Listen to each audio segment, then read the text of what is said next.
You have no idea how good it feels to be back. Oh, I'm fucking back. I'm back. I'm here.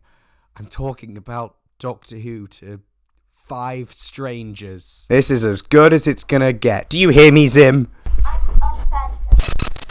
So I recognise the justifying Colony in Space as my favourite story is going to require some context. It was the first ever Classic Who serial I ever saw. I got it from my Uncle Tom on Boxing Day when I was either 5 or 6, because I saw this before Utopia. And to me, it felt epic. There were battles, there was another Time Lord, the fate of the universe was at stake, there was a big fuck off Death Star sort of thing.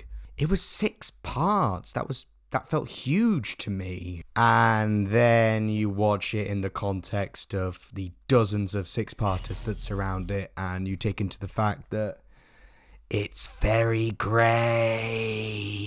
About Time hilariously calls it arguably the definitive alien planet and a quarry tale. But it holds up really well, and it's something I still appreciate even as an adult with adult sensibilities. Yes! Oh my god, it's the silly robot with a claw. It's the silly robot with a claw!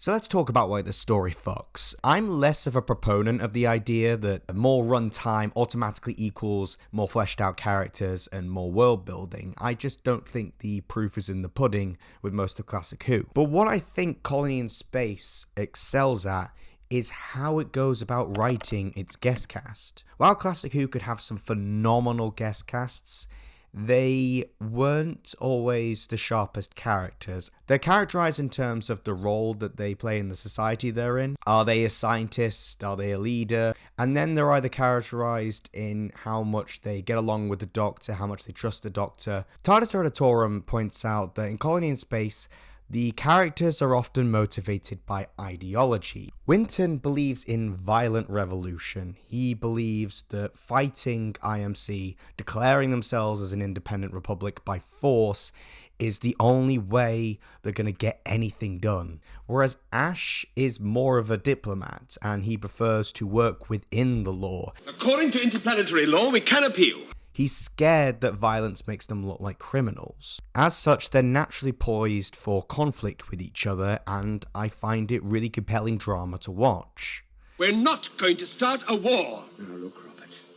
I've been chained to a bomb, hunted and shot at. As far as I'm concerned, the war's already started. It's like I said in my Promised Neverland review. Review of Volume 2 is coming soon, I swear, Sam. When you're designing your characters, give me an ideology. Work out what your characters believe in. Now, it's not like Classic Who was devoid of this kind of characterization prior to this. Like, the historicals in the Hartnell era, I think were really, really good at this, especially the Lucarotti ones. Like, take the Aztecs. Everyone there is characterized in terms of how much they believe Barbara is Yetoxa, and how much they believe is informed by aspects of their personality and what they want. Like Ortlock, one of the high priests, what Barbara says really resonates with him. He doesn't enjoy the sacrifices. Toxel, he needs the sacrifices. They're his grip on power. So Barbara cannot be Yetoxa. He has to prove that she's a fake. What's more, these character traits don't just exist in a vacuum.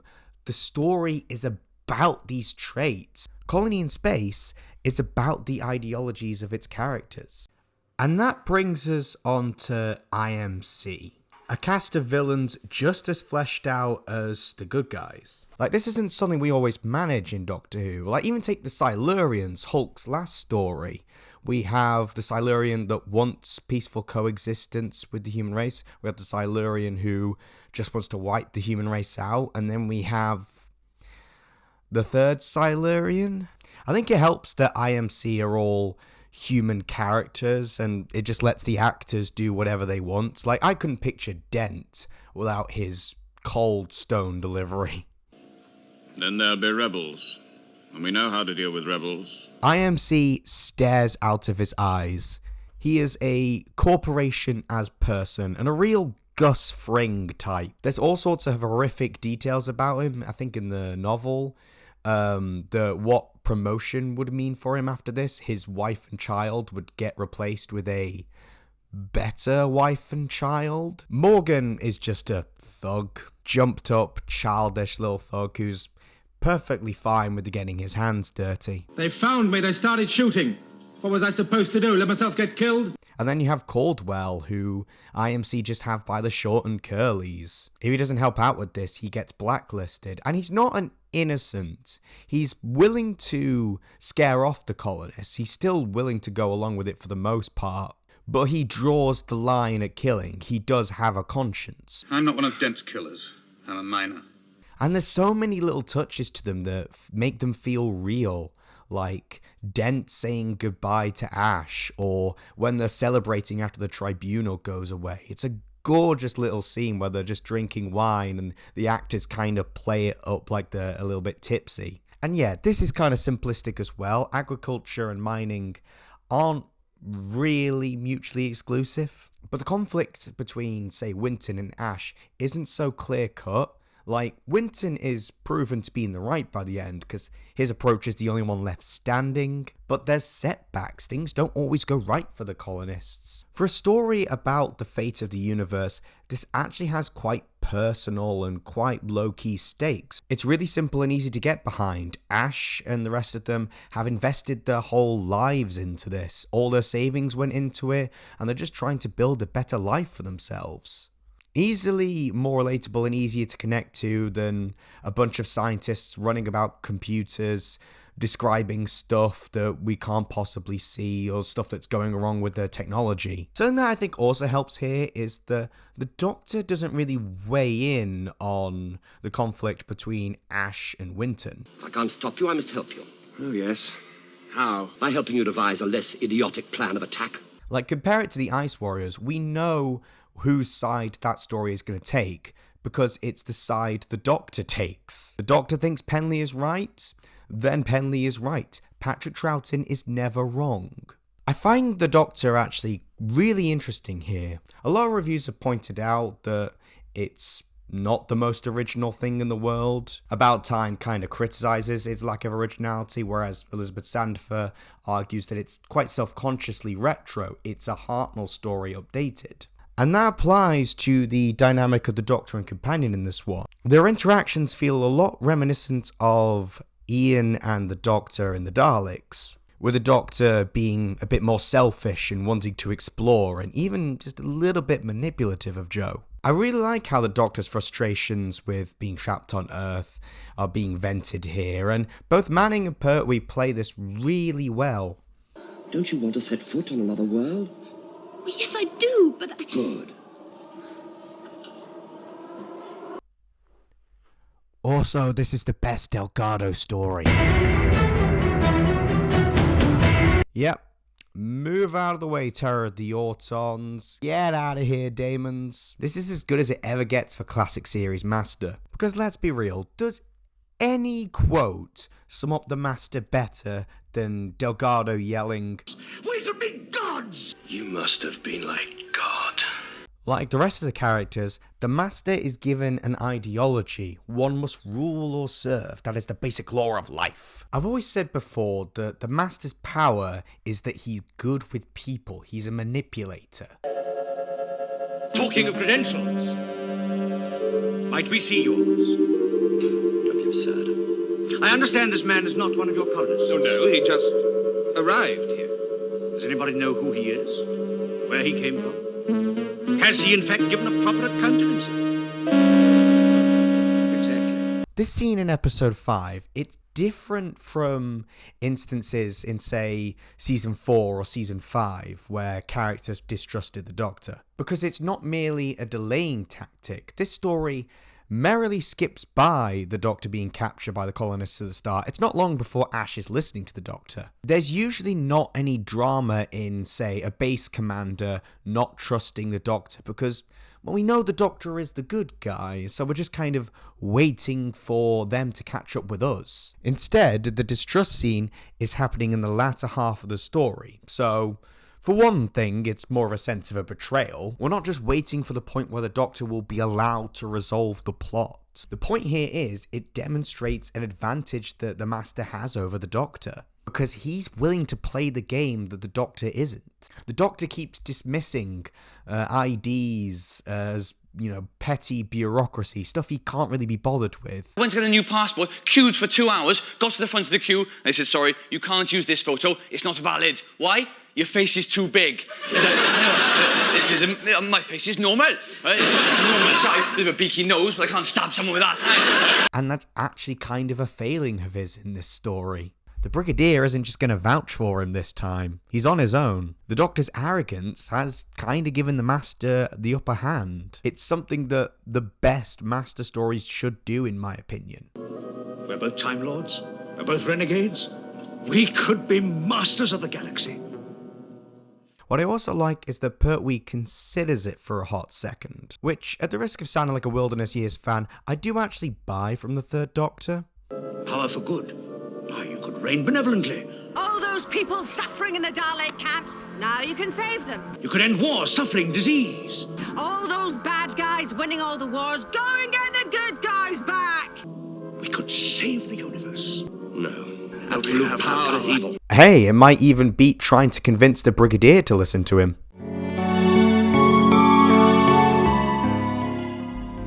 This video is now being filmed in an undisclosed location that's very cold. I thought I should probably, in the conclusion for this, talk a bit more about my personal experience with Colony in Space and, some of its flaws I should address, because they do exist. Jo Grant she's good in this, but she does get captured a lot. She's not always given as much agency as I would like, and I'm not looking forward to the inevitable Twitter discourse about 3 buying her back. The Uxarians, I find that the coding of them is both problematic and unnecessary. Like, they're not meant to be an allegory for indigenous people. They're a fallen, technologically advanced civilization who started worshipping their own bomb. And that's a trope I do go in for quite a bit. Long lost, dead civilizations that had powers beyond anything we can dream of. It's kind of the appeal that the Forerunners have for me in Halo. But the stuff like the loincloths and the spears, I just think it muddles what the story was trying to do with them, aside from just not being great in general.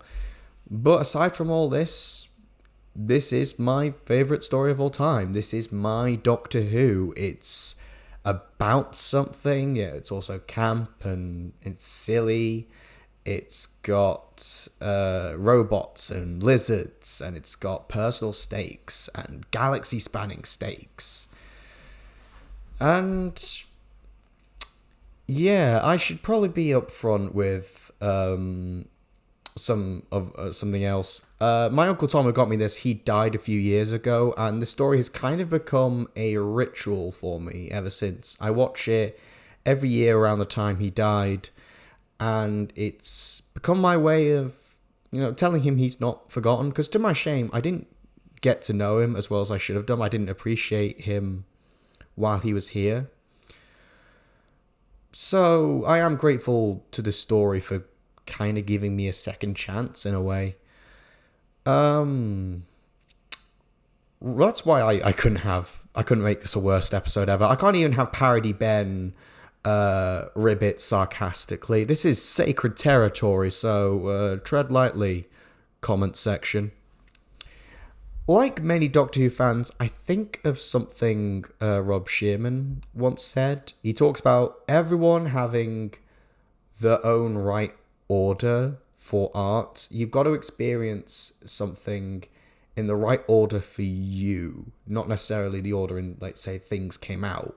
He talks about this thing that he watched or read, and he talks about how he really would have liked it when he was younger, but he doesn't connect with it now. I do like to think that, the merits on the story would not be lost on me if I'd experienced it around this time when I'm filling in the gaps in my classic Doctor Who, but I don't think nostalgia is something, bad. I don't think it's a bias that leads to imperfect readings. I actually think it can lead to a greater understanding of a material, and I think, readings coming from people who really enjoy something I don't, I think chances are they got something better to say than I do.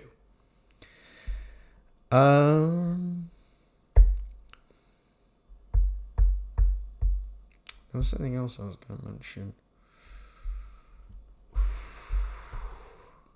Yeah, I'm not used to this. I was trying to do a one long take with this, and it's going fucking swimmingly. This story doesn't show up on best lists, and it doesn't show up on worst lists very often. It just seems to be that story that nobody talks about.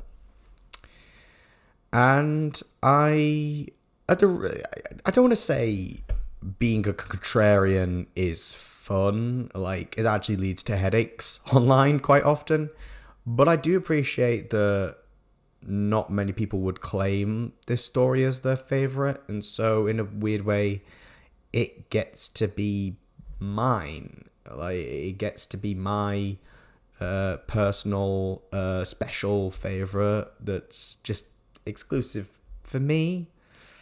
That's probably a weird hang up, but I think that's one of the nice things about being a Doctor Who fan.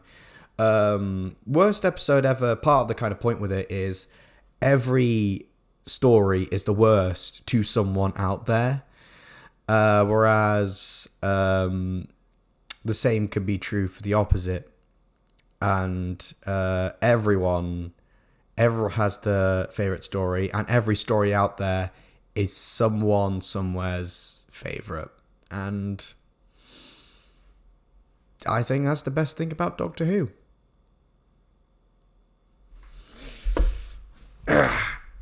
See you next week.